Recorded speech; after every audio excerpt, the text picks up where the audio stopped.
Senhoras e senhores, boa noite. Sejam todos muito bem-vindos e gostaríamos de agradecer a presença de todos aqui. É um prazer imenso darmos início ao nosso segundo dia do segundo Congresso Online de Ciências Jurídicas. Em nome da organização, agradeço a presença de todos. E o segundo Congresso Online de Ciências Jurídicas, Direito Penal e Processo Penal é um evento científico com abrangência nacional que visa a reflexão sobre temas ligados ao direito.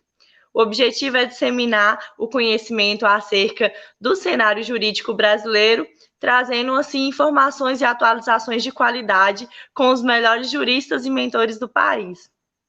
Nessa segunda edição, buscaremos promover um ambiente de aprendizado e debate, buscando oferecer a vocês o que há de mais moderno na atualidade. Antes de iniciarmos nossa solenidade, gostaríamos de agradecer ao JUS 21 Cursos Online, que disponibilizou um dos seus cursos e um livro de prática penal para sortearmos ao final do evento. Agora, às 19 horas, vamos iniciar as nossas atividades com a palestra intitulada Aspectos Importantes da Prisão Preventiva. Para ministrá-la, convidamos a palestrante doutora Lorena Campos, que é uma juíza de Direito do Tribunal de Justiça do Distrito Federal e é uma especialista e mestranda em Direito. Boa noite, Tudo Lorena. bem? Boa Muito noite, Andressa, bem-vinda. tudo bem? Obrigada. Obrigada novamente pelo convite. É um prazer estar aqui com vocês no segundo congresso. Eu participei do primeiro. No primeiro a gente enviou as gravações. Hoje nós estamos ao vivo, então eu agradeço novamente o convite para participar do congresso com vocês. Nós que ficamos lisonjeados pela presença da senhora, muito obrigada. E o espaço é todo da senhora, pode ficar à vontade. Obrigada. Bom, pessoal, nessa primeira palestra, como foi falado pela Andressa aqui na nossa abertura, nós vamos conversar um pouco sobre prisão preventiva, sobretudo aquilo de mais interessante e importante que nós temos atualmente, sobretudo após o pacote anticrime, após a lei intitulada anticrime, que é a Lei 13.964 de 2019. Como ela falou, eu sou juíza de Direito do Tribunal de Justiça do Distrito Federal e Territórios. Eu atuo aqui em Brasília. Eu tomei posse em outubro de 2014 e logo depois, em 2016, eu passei a atuar na área criminal, sobretudo no núcleo de audiência de custódia que nós temos aqui no Distrito Federal. Então, aqui nós concentramos todas as audiências de custódia apenas em um local, que é esse núcleo. Isso porque o nosso território aqui no Distrito Federal é pequeno, então a gente consegue fazer 100% das audiências de custódia em prisões em flagrante. Então, eu atuo na parte de audiência de custódia, consequentemente, diariamente, eu analiso autos de prisão em flagrante e lido com o tema de prisão, medidas cautelares e liberdade provisória desde 2016. Como eu disse, nós tivemos aí a Lei 13.964 de 2019, sancionada no dia 24 de dezembro de 2019, com a entrada em vigor no dia 23 de janeiro, agora de 2020. Nós já estamos, caminhando aí para 8, 9 meses da vigência da lei, mas nós ainda temos muitas coisas em aberto, muitas dúvidas sobre a aplicação do pacote anticrime, e isso envolve a parte de prisão preventiva, que é onde eu vou, de forma específica, tratar com vocês na nossa palestra de hoje, perfeito? Bom, lá no título 9º do Código de Processo Penal, nós temos um título que se chama Prisão, Medidas Cautelares e Liberdade Provisória. Claro que nós tivemos várias alterações dadas pelo pacote anticrime, não só no Código de Processo Penal, mas no Código Penal, na legislação extravagante. Nós tivemos relevantes alterações no nosso ordenamento, ali, quando nós tratamos da justiça criminal. Mas o que eu quero focar é no nosso Código de Processo Penal, sobretudo a partir do artigo 282, em que eu tenho o regramento das medidas cautelares pessoais e, dentre elas, a prisão preventiva. Então, veja, o meu primeiro capítulo deste título nono, ele se chama Disposições Gerais, em que ele vem a trabalhar disposições gerais aplicáveis a medidas cautelares pessoais. Eu tenho um gênero, medidas cautelares pessoais, em que eu tenho um rol de medidas mais brandas, que é o rol do artigo 319, e também tenho a hipótese do artigo 320, e eu tenho, dentre essas medidas cautelares pessoais, uma mais gravosa, que é utilizada a título de exceção, que deve ser utilizada em última hipótese, que é a prisão preventiva. E a prisão preventiva sofreu várias alterações pelo pacote anticrime, que a partir de agora, então, a gente começa a falar sobre isso. Algumas questões que eu vou tratar com vocês, eu não tenho ainda uma resposta fechada para te dar. Por quê? Porque a jurisprudência ainda está analisando alguns institutos novos que foram colocados. Exemplo, nós vamos falar hoje da revisão periódica da prisão preventiva. O artigo 316, parágrafo único, nós temos várias discussões doutrinárias a respeito dele, mas nós não temos ainda uma interpretação dada pelos tribunais superiores, sobretudo ali o STJ, para que eu possa te dizer qual é o entendimento pacífico, qual é o entendimento acertado, porque nós não temos ainda um procedimento ideal, a gente não sabe ainda a funcionalidade e o procedimento a ser estabelecido na revisão periódica da prisão preventiva. Mas nós vamos conversar isso um pouquinho depois, mais ali na última meia hora, 20 minutos da nossa palestra. Dando início, então, veja, nós tivemos uma alteração importante já no início do nosso Código de Processo Penal, que impacta no título 9º de prisão e medidas cautelares diversas. Nós tivemos a inserção no artigo 3º-A, expressamente a respeito do sistema acusatório. Tudo bem, o artigo 3º-A, ele está ali suspenso por uma decisão que foi proferida pelo ministro Luiz Fux em janeiro, ele sequer entrou em vigor, porque essa decisão foi proferida antes do dia 23 de janeiro de 2020, até hoje está suspenso, até o dia dessa palestra está suspenso, então ainda está pendente de julgamento, porque ele está incluído no capítulo relativo a juiz das garantias, ainda está pendente de julgamento no STF. Mas, mesmo assim, já é certo na doutrina, desde a Constituição Federal, que nós temos o sistema acusatório sendo aplicável no nosso sistema processual penal.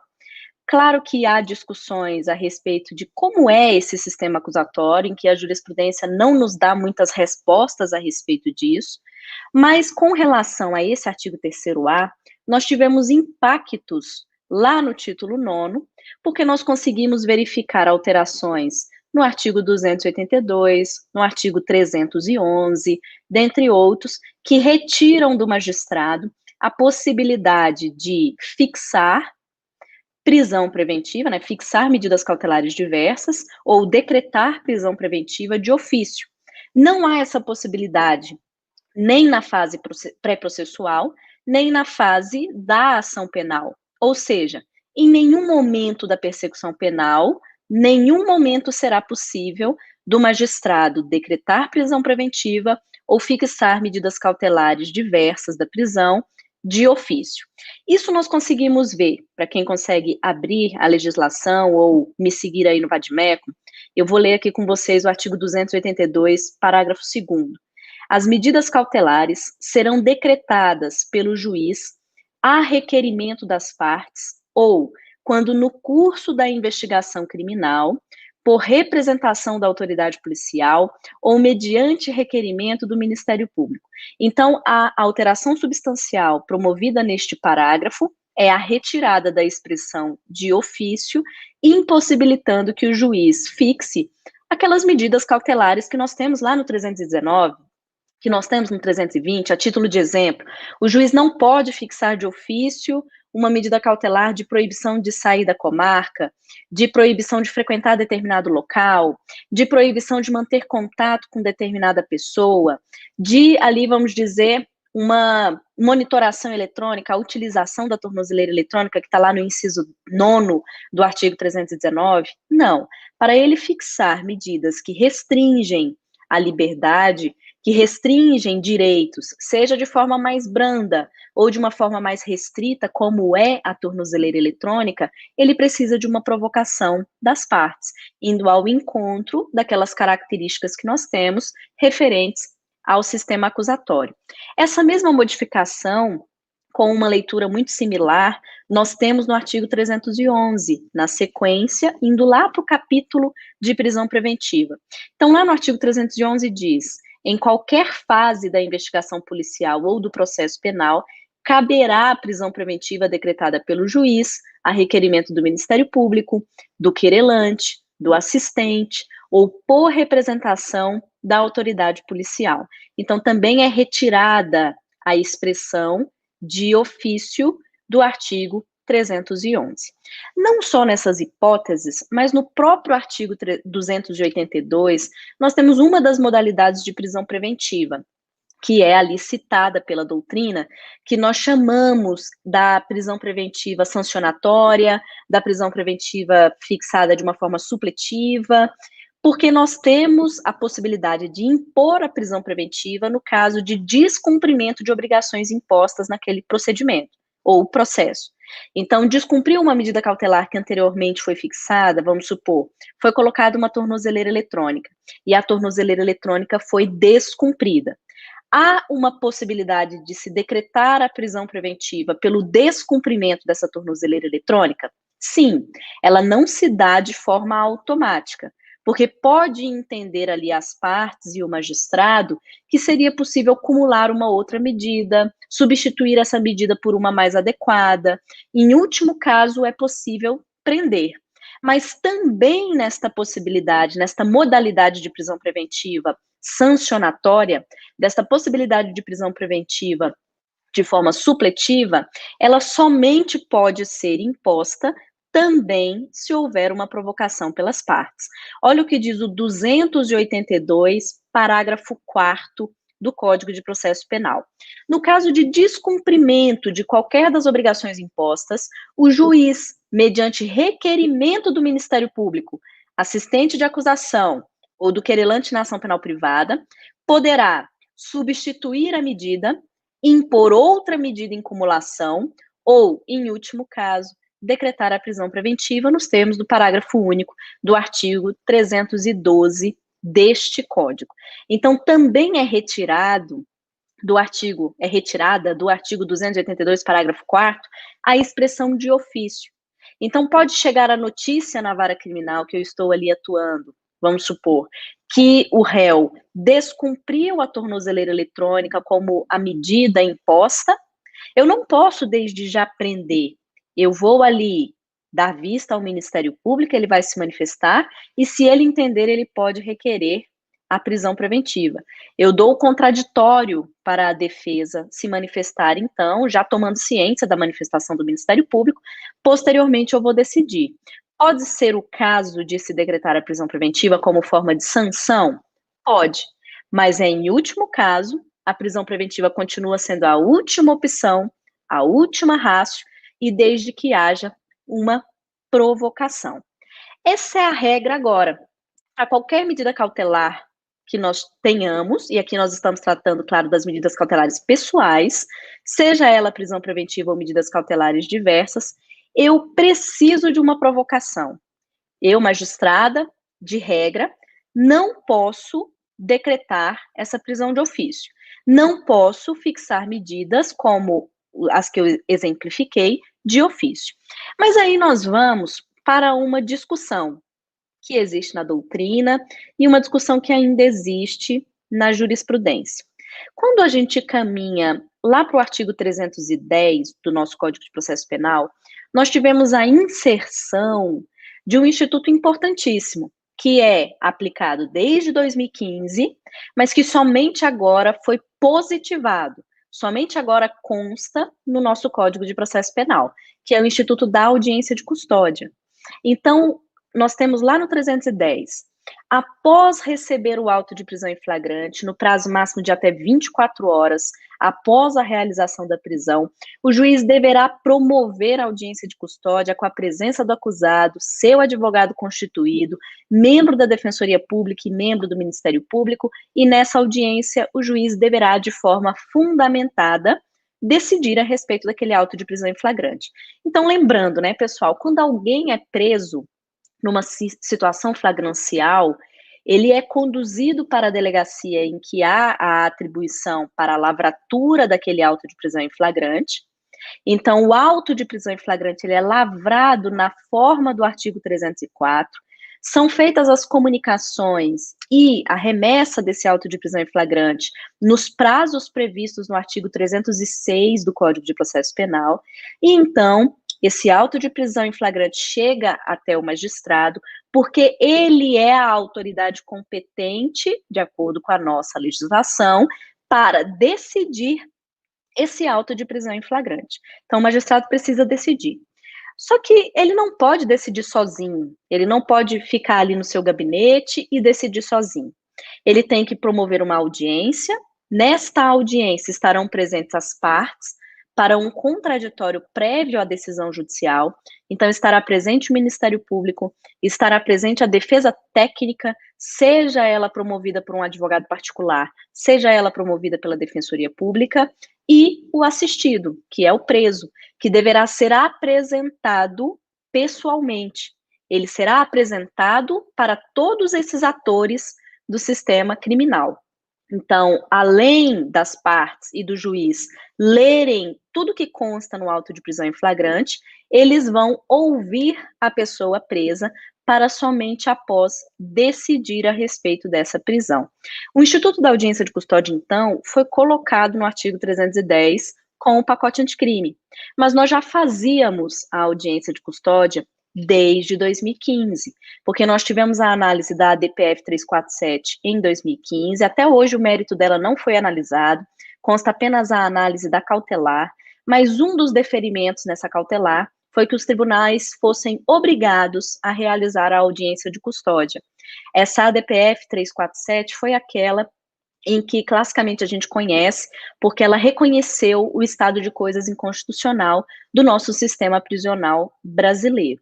E então, lá em 2014 e 2015, o Conselho Nacional de Justiça iniciou um projeto de implementação das audiências nos tribunais. Isso foi incentivado, portanto, pelo STF, pelo CNJ, e depois nós tivemos uma regulamentação importante, que é a Resolução 213 do CNJ, que para quem estuda ou atua na audiência de custódia, seja como qualquer das partes, seja como magistrado, seja estudante, você tem que conhecer a Resolução 213.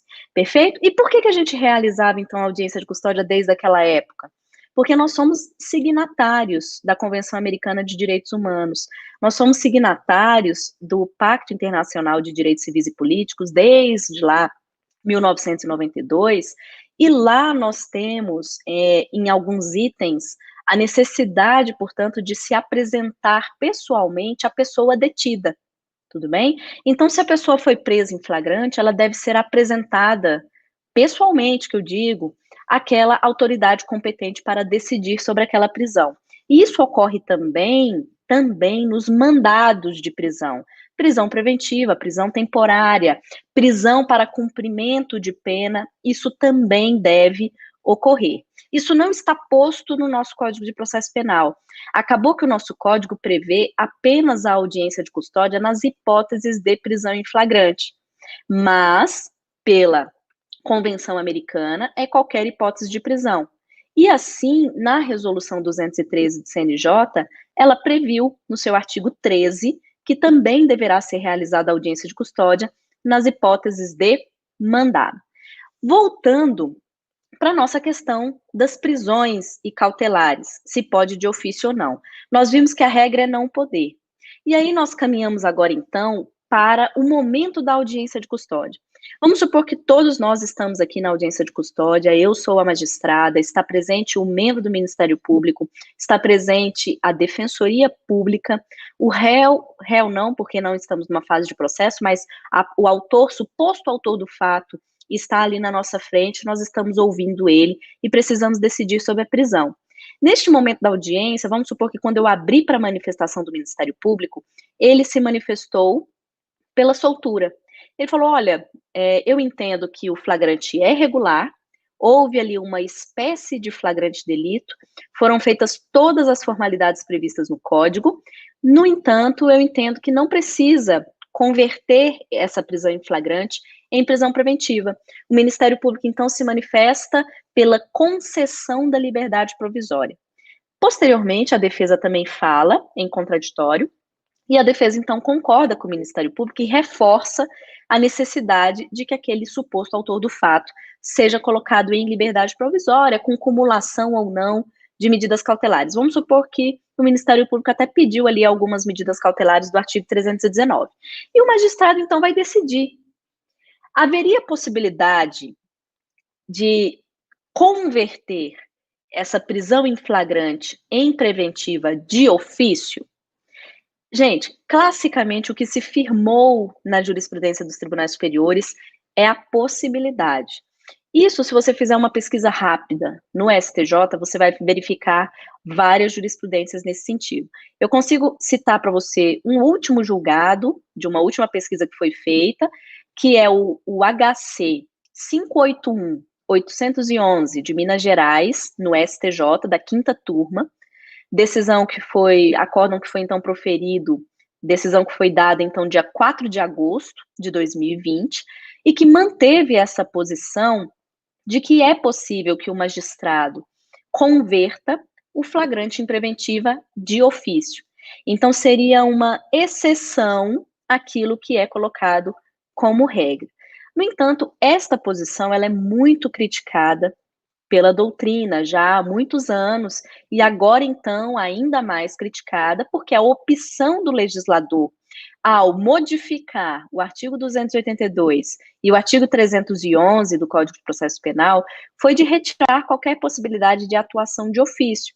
Isso não faria sentido com o sistema acusatório que já está previsto na Constituição Federal desde 1988, mas que foi reforçado pelo artigo 3º-A do Código de Processo Penal, e que agora todo o sistema trazido pelo legislador também não faria sentido, até pela situação prática que eu te citei, que nós estamos numa audiência em que há contraditório prévio das partes, as partes vão se manifestar, e aí o juiz converter a prisão de ofício fica até uma situação um pouco estranha.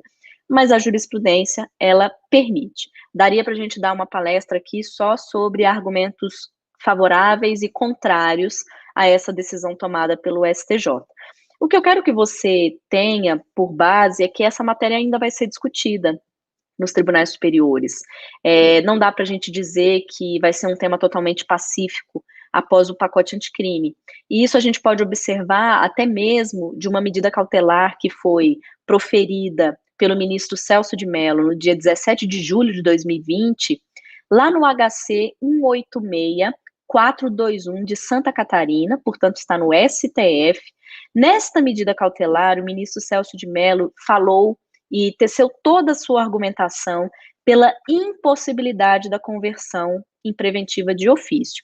Este julgado, ele é muito interessante, porque ele traz todos os argumentos em que a doutrina se baseia e se fixa para que realmente não seja possível esta conversão de ofício. Então, ele tece diversas características do sistema acusatório, ele fala a respeito das modificações promovidas pelo pacote anticrime, ele fala que ontologicamente não há diferença entre converter em preventiva e decretar em preventiva, que é meramente uma circunstância, ele ser preso ou não em flagrante, ele ter a sorte ou o azar de ser preso em flagrante, então ontologicamente não há absolutamente nenhuma diferença entre se converter e decretar. Ele fala e explica que no nosso processo penal não existe poder geral de cautela, para que se pudesse fixar qualquer coisa pelo juiz, verificada ali a situação em análise. Ele fala também a respeito das atribuições do delegado de polícia, que nós não podemos considerar o auto de prisão em flagrante como se fosse um pedido implícito ou tácito do delegado de polícia para que se converta aquela prisão em preventiva, que se for do interesse do delegado de polícia, que ele faça a chamada representação pela prisão preventiva, como existe no próprio artigo 311 do nosso Código de Processo Penal. Então, é muito interessante, e aqui eu reforço isso, que nós temos que acompanhar o julgado do STF, esse HC 186421 de Santa Catarina. Tudo bem que há uma tendência dos tribunais superiores manterem a posição anterior, que seria pela possibilidade de conversão de ofício, mas é bom você fazer, você que gosta desse assunto de prisão, de audiência de custódia, que você leia as argumentações colocadas nesta medida cautelar, porque são argumentos muito interessantes, tem citações de doutrinas, tem uma bibliografia muito rica nessa medida cautelar, então muito interessante para a gente aprofundar nesse tema. Aqui não é o objeto, mas fica a observação. O que temos hoje é a impossibilidade de se decretar medidas cautelares diversas ou prisão preventiva de ofício. Nós fizemos a leitura do 282, parágrafo 2º, e do 311 do Código de Processo Penal, mas quando a gente esbarra no 310, o STJ ainda faz essa diferenciação entre se converter e decretar. Decretar não pode de ofício, porque seria originariamente, autonomamente se decretar a prisão, mas quando ela vem vinculada a uma situação prévia de flagrância, que é a análise do auto de prisão em flagrante, poderia se converter o flagrante de ofício em preventiva. Ainda temos essa posição, mas vamos acompanhar o desenrolar na jurisprudência e sempre atento às críticas que existem ali na doutrina, né? Isso é muito importante, a gente ter um raciocínio mais crítico, mesmo de jurisprudências ali firmadas ou que possam vir a ser alteradas nos tribunais superiores. Falando ainda sobre prisão preventiva, nós vimos então que a regra, né, pessoal, é não se poder decretar a prisão preventiva de ofício. E aí, nós temos um grande problema, não só no que a gente já citou aqui, mas quando a gente vai para a legislação extravagante, que a reforma processual penal, promovida pela Lei 13.964, ela foi parcial, ela não foi uma reforma global. Então, nós temos várias incoerências, nós temos várias incongruências quando a gente faz a leitura de alterações com outros artigos, até mesmo dentro do Código de Processo Penal, mas, sobretudo, em algumas legislações extravagantes. Então, a título de exemplo, lá na Lei Maria da Penha, nós temos no artigo 20 a seguinte previsão: em qualquer fase do inquérito policial ou da instrução criminal, caberá a prisão preventiva do agressor, decretada pelo juiz de ofício, a requerimento do Ministério Público ou mediante representação da autoridade policial. O que eu estou querendo mostrar para você? Enquanto no Código de Processo Penal a expressão de ofício foi de lá retirada, no artigo 20 não foi. Então, pela Lei Maria da Penha, continua a possibilidade do magistrado decretar uma prisão de ofício, sem provocação das partes. E aí nós precisamos nos debruçar na doutrina, e aqui nós não temos ainda entendimento, nem análise sobre esse artigo 20 pelo STJ, após o pacote anticrime, porque a Lei Maria da Penha, ela é de 2006. Quando ela veio em 2006, a Lei 11.340 de 2006, nós já tínhamos uma redação, ela foi feita de acordo com a redação anterior do Código de Processo Penal, correto? Então, nós tínhamos lá no 311 a possibilidade disso, de se decretar de ofício, perfeito? Só que a Lei 11.340, expressamente, nas suas previsões, nas suas modificações, não acompanhou as modificações promovidas no CPP, que foi em 2011 que nós tivemos uma alteração deste título 9º, e agora em 2019 que nós tivemos também uma alteração do título 9º. Então, veja, ela não foi modificada expressamente. Mas se nós considerarmos que ela deve seguir o sistema geral, ela deve seguir a Constituição Federal, primeiro, pelo sistema acusatório, ela deve seguir o artigo 3º-A, também prevendo o sistema acusatório, ela deve ser interpretada de forma sistemática e não de forma literal. Isto significa que também na Lei Maria da Penha, nós devemos considerar que não há possibilidade de fixar medidas cautelares diversas e prisão preventiva de ofício. Se foram promovidas alterações no Código, que é uma lei geral, que nós temos que considerar na lei específica, sim, na Lei Maria da Penha.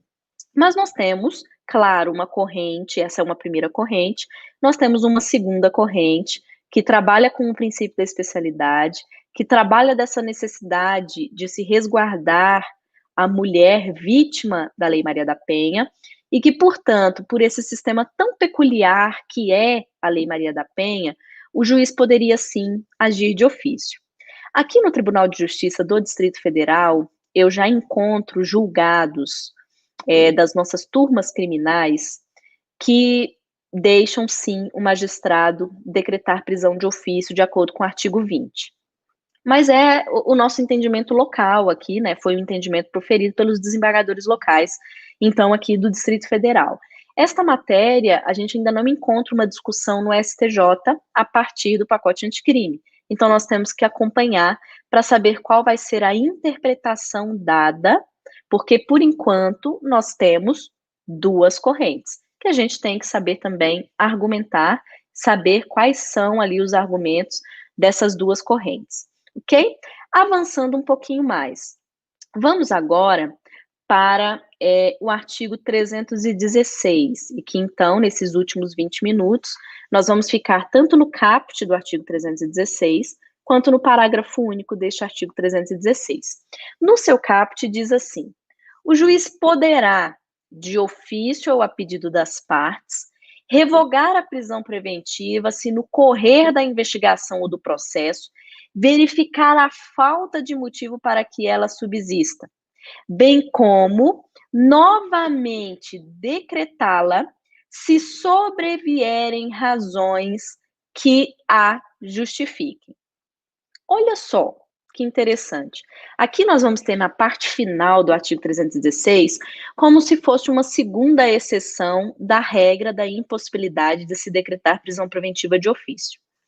Nós vimos no 311 que não há essa possibilidade, o juiz precisa ser provocado. Agora, no primeiro momento do artigo 316, ele fala da revogação. Como nós temos a prisão preventiva com a característica da provisoriedade, verificando o magistrado, então, que aqueles argumentos, aqueles motivos, aqueles requisitos que ensejaram a decretação da prisão preventiva não existem mais, ele vai revogar a prisão preventiva e de ofício. Ele não precisa ouvir as partes antes para ele se convencer que não estão presentes mais aqueles requisitos, até porque é uma decisão favorável para aquele autor do fato, para aquele réu. Então, ele revoga, sim, de ofício. Provisoriedade das medidas cautelares, aqui se tratando da prisão preventiva. O que eu quero chamar a atenção é para a última parte do artigo 316 caput, porque aí diz verificar a falta de motivo para que ela subsista, bem como novamente decretá-la. Veja só, bem como novamente decretá-la, se sobrevierem razões que a justifiquem. Mas lá no início do artigo tem a expressão de ofício. Então, o que a doutrina tem defendido de uma forma majoritária? E aqui também temos duas correntes, tá, pessoal? A doutrina tem defendido, então, que se em um momento houve uma provocação, então vamos supor que no início do procedimento, o Ministério Público, na audiência de custódia, ele requereu a decretação da prisão preventiva em face de uma, vamos supor, de uma reiteração delitiva. O magistrado decretou. Lá na frente, estava demorando demais para julgar o processo, o magistrado revogou a prisão. 2 meses depois, ele verificou que aquele réu estava ameaçando, vamos supor, uma testemunha. E aí o juiz de ofício decretou a prisão preventiva. Neste segundo momento, para uma primeira corrente que interpreta o 316, é sim possível a decretação dessa prisão de ofício, porque durante aquela persecução penal, em algum momento ali no passado, houve uma provocação. Então, para uma primeira corrente, haveria essa possibilidade como se estivesse embasada numa provocação anterior, vamos dizer assim. Para uma segunda corrente, é impossível, inviável se pensar nesta possibilidade, na verdade, porque os motivos que ensejam a decretação da prisão preventiva no segundo momento podem ser totalmente diversos do primeiro motivo. Então, como que eu vou me valer numa primeira provocação se sequer o requisito que embasou essa prisão preventiva foi totalmente diverso? E aí, numa leitura sistemática com o 311, não seria possível esta nova decretação de prisão preventiva. Haveria também a necessidade de uma provocação de algum dos legitimados do artigo 311 do Código de Processo Penal. Perfeito? Então, são duas correntes que nós temos, novamente, quando a gente faz a leitura do artigo 316, e que nós temos que acompanhar ainda como que isso vai se dar na interpretação da jurisprudência.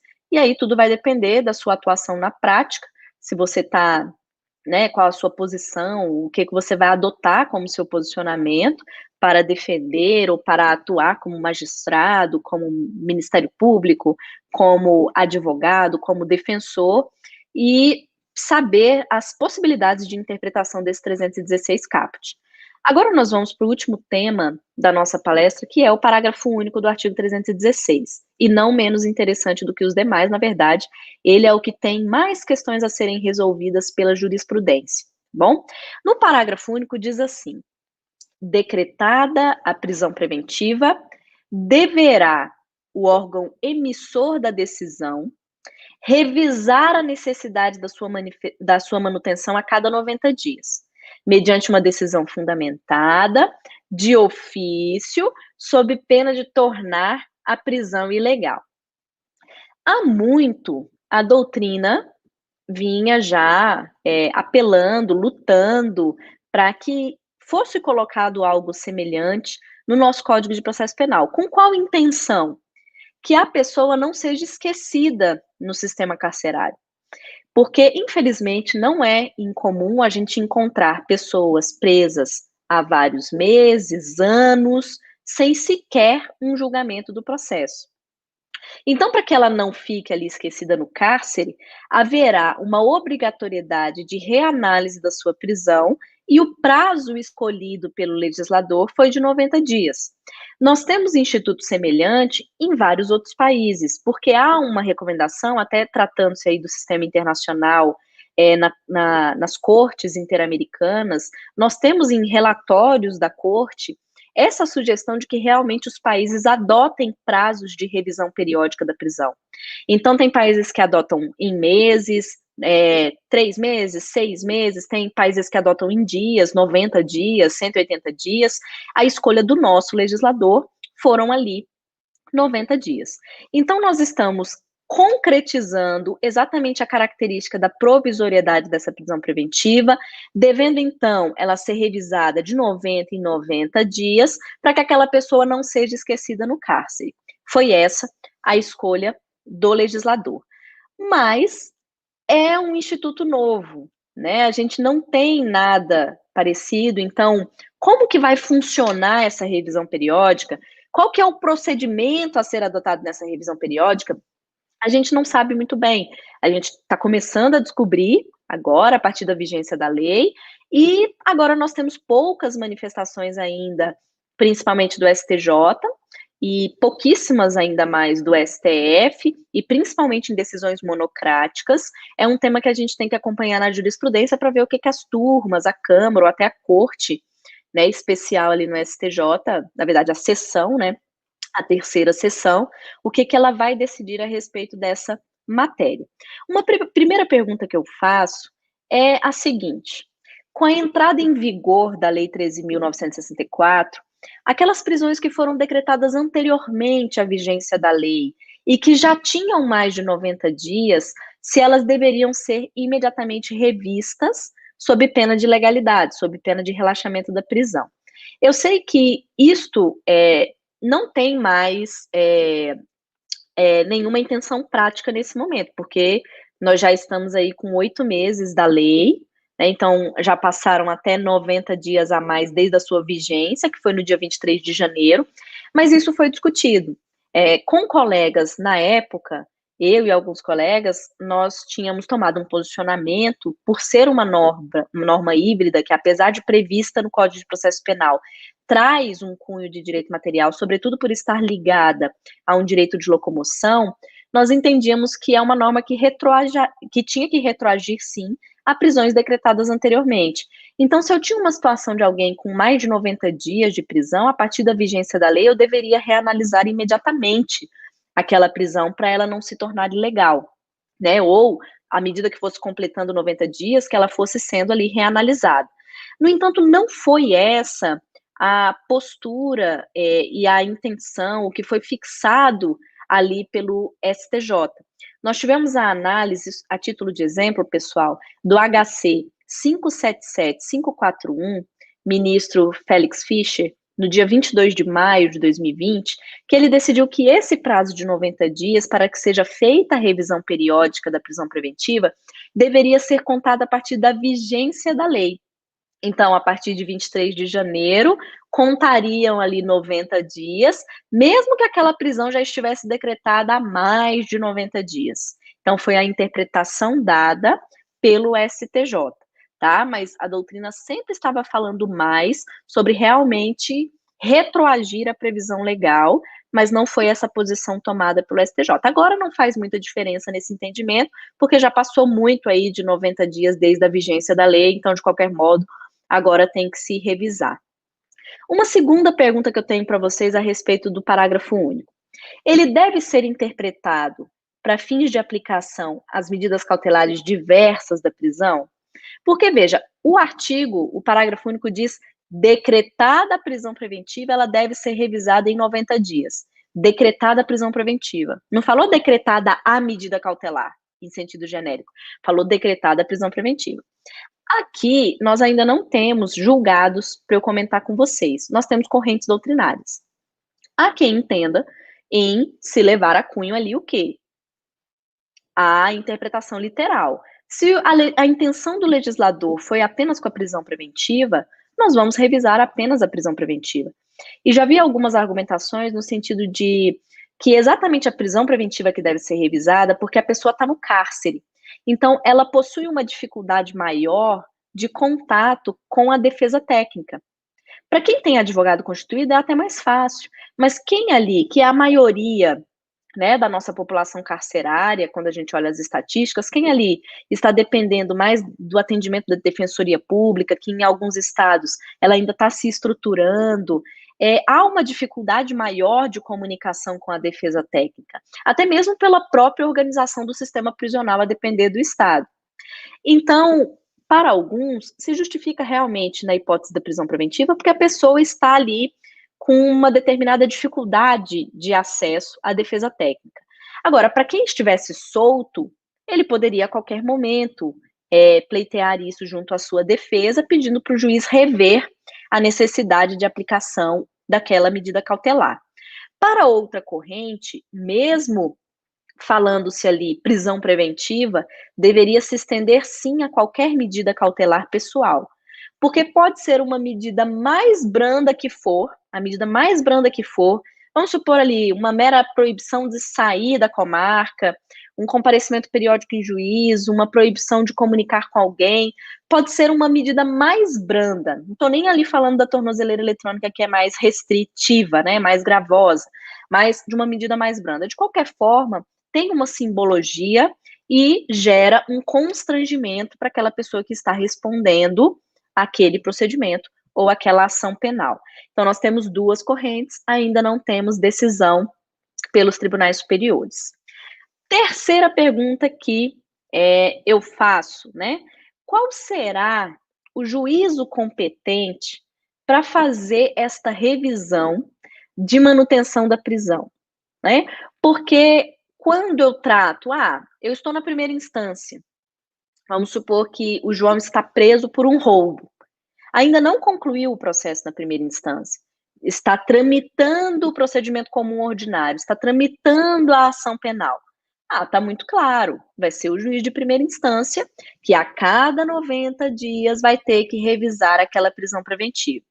Mas a dificuldade maior surge quando a gente começa a envolver as instâncias recursais. Ah, o processo já está julgado, está com uma apelação interposta na segunda instância, aqui no Tribunal de Justiça do DF, nos desembargadores. Ah, não, está com um recurso especial no STJ, está com um recurso extraordinário no STF. A quem vai incumbir, então, revisar essa prisão preventiva, né? E aí, nós temos uma situação, até a título de semelhança, utilizando alguns artigos, como o Código de Processo Civil ele é maior, ele traça em mais detalhes o processo civil, nós temos a questão do esgotamento da instância, lá no artigo 489. Se eu, Lorena, proferir uma sentença penal condenatória num processo aqui do João, do roubo, eu esgotei a minha instância, eu não tenho mais nada para analisar naquele processo, e isso inclui a questão da prisão. Até porque o próprio 387 prevê que no momento que eu profiro a sentença penal condenatória, eu também tenho que revisar aquela prisão preventiva, né? Se for para, mesmo após a sentença, manter a prisão preventiva daquele réu, eu tenho que novamente fundamentar, conforme diz o 387. Né? Mas batendo lá na apelação, lá nos desembargadores, a quem caberia reanalisar essa prisão se passar mais 90 dias? Para a doutrina, quando a gente lê Renato Brasileiro, lê outros doutrinadores, a maior parte tem falado que vai incumbir ao ministro ou ao desembargador relator. Então, se está em apelação na segunda instância, o desembargador relator vai reanalisar, vai revisar a prisão preventiva. Se bater no STJ, no STF, o ministro relator vai revisar essa prisão preventiva a cada 90 dias. Esta é uma primeira corrente que nós temos. Uma segunda corrente que nós temos, que inclusive conversando com o Nestor Távora, eu fiz uma live com ele e ele expressou esta possibilidade, ele expressou que este é o posicionamento dele. Ele entende que, como o 316, parágrafo único, diz expressamente, o órgão emissor da decisão que tem que revisar, na visão do Nestor Távora, ele entende que mesmo o processo estando lá na apelação, no recurso especial, no recurso extraordinário, caberia a mim, Lorena, que proferia a sentença penal condenatória e que julguei e que decretei a prisão aqui na primeira instância, ficar ali vinculada àquela situação até o seu final e a cada 90 dias revisar aquela prisão. Existe uma dificuldade prática muito grande nisso, porque como que o magistrado, que profere ali várias sentenças ao longo do mês, e que muitas delas são de réus presos, vai conseguir acompanhar isso até o trânsito em julgado, sendo que muitas vezes esse trânsito em julgado demora anos para ocorrer, né? E assim, o magistrado acompanhar, nós temos uma situação prática um pouco mais complicada, e a gente pode esbarrar nesse argumento do esgotamento da instância. Como que o juiz, né, estando lá com o ministro relator, o juiz vai proferir uma decisão no processo que já está lá. Então, mas temos essa segunda corrente. E temos uma terceira corrente que saiu em uma decisão monocrática, só pegando aqui para vocês, saiu numa decisão monocrática da ministra Laurita Vaz, no STJ, em junho desse ano. E eu digo uma terceira corrente porque nós não temos como afirmar que essa é a posição adotada pelo STJ. Como eu falei, é uma decisão monocrática, que ainda não houve o julgamento do mérito, nós temos que acompanhar isso ainda na jurisprudência, mas no HC 589-544 do STJ, a ministra Laurita Vaz esposou expressamente que esta revisão periódica não será feita nas instâncias superiores e nem na instância da apelação. Não será feita nas instâncias recursais. Ela trouxe alguns argumentos não muito teóricos, ela trouxe argumentos mais práticos, de uma sobrecarga de trabalho, da quantidade ali de ministros, que é pouquíssima, para analisar tantos julgados, tantos recursos especiais, tantos HCs, e que na prática seria totalmente inviável que o STJ fizesse essa revisão periódica de 90 em 90 dias. Então, ela entendeu que a revisão periódica da prisão preventiva não se aplica às instâncias recursais. Então, é mais um tema que nós temos que acompanhar na jurisprudência. Perfeito, pessoal? Então, uma última pergunta no nosso último minuto, porque já está aqui acabando a nossa exposição, infelizmente, é como que vai se dar a fundamentação tudo bem? Desta revisão periódica da prisão. Porque, claro, quando originariamente nós estamos decretando uma prisão ou convertendo o flagrante em preventiva, aquela decisão ela deve ser bem fundamentada nos seus requisitos e pressupostos, demonstrar a insuficiência de medidas cautelares diversas. Esta sim é uma decisão que precisamos ter uma fundamentação robusta. Quando nós vamos revisar a prisão preventiva, o que nós temos utilizado como argumentação majoritária, e isso até que não há muita dissonância na doutrina, quando a gente lê vários livros aí, é que esses novos argumentos, eles não são tão aprofundados. Porque, veja, se eu decretei uma prisão preventiva pela reiteração delitiva, claro que ele só não está cometendo novos delitos porque ele continuou preso. Então, esse argumento da reiteração delitiva, depois de 90 dias, ele vai continuar existindo. E aí eu não preciso fundamentar de uma forma aprofundada novamente. Claro que eu não posso fazer aquela argumentação meramente em estão inalterados os fundamentos que decretou a prisão preventiva na data tal. Não posso simplesmente fazer isso em uma frase, em um parágrafo. Mas não é uma decisão tão aprofundada e tão robusta como é quando se decreta a prisão preventiva pela primeira vez. Ok, pessoal? Bom, essas são as minhas considerações a respeito da prisão preventiva. A gente pôde aqui tratar, então, dos artigos 282, 311, 310 e do artigo 316, principalmente no seu parágrafo único. Como eu disse, nós não temos resolução a respeito disso, nós temos que acompanhar as doutrinas, as correntes que estão se firmando, e são elas variadas, e acompanhar o tema na jurisprudência para ver como que vai ser a interpretação dada pelos tribunais superiores. Nós não temos uma resposta única, nós não temos uma resposta pacífica nesse momento, já que temos poucos meses a partir da vigência do pacote anticrime. Tá bom, pessoal? Agradeço muito a oportunidade de estar aqui.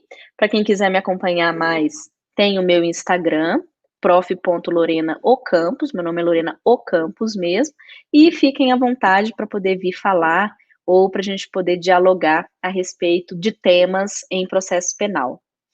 Ok, Andressa, muito obrigada novamente pela participação, agradeço muito a organização do segundo congresso online, foi um prazer estar aqui com vocês novamente.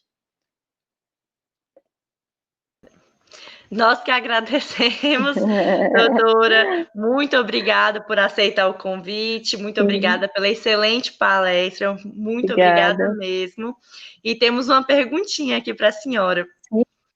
É do Antônio, ele pergunta assim: nas audiências de custódia, nos crimes contra a vida e de tráfico de drogas, o juiz não pode atuar de ofício na decretação de medidas cautelares. Prisão? Aí ele está fazendo essa pergunta para a senhora. Foi o que nós conversamos, né? Assim, não só nos crimes contra a vida e crimes de tráfico de drogas. Aqui a gente pode utilizar o mesmo raciocínio, qualquer que seja o delito. Nós temos, eu pedi, e quem tiver curiosidade, Antônio, se você tiver, então, faça a leitura do HC 581-811 de Minas Gerais, da 5ª turma do STJ, que ainda mantém o entendimento de que pode sim converter de ofício na audiência de custódia, mas nós temos que acompanhar esse assunto, e aí, como uma forma de termos um raciocínio mais crítico, faça a leitura da medida cautelar no HC 186-421 de Santa Catarina, do ministro Celso de Mello, lá do STF, portanto, em que ele traz uma argumentação crítica a respeito desse posicionamento, que é muito interessante para a gente saber também. Ok, tranquilo, então. Ok, muito obrigada, viu, doutora? Agradecemos novamente a palestra maravilhosa e uma boa noite. Muito obrigada. Obrigada, gente. Até mais. Boa noite. Tchau, tchau.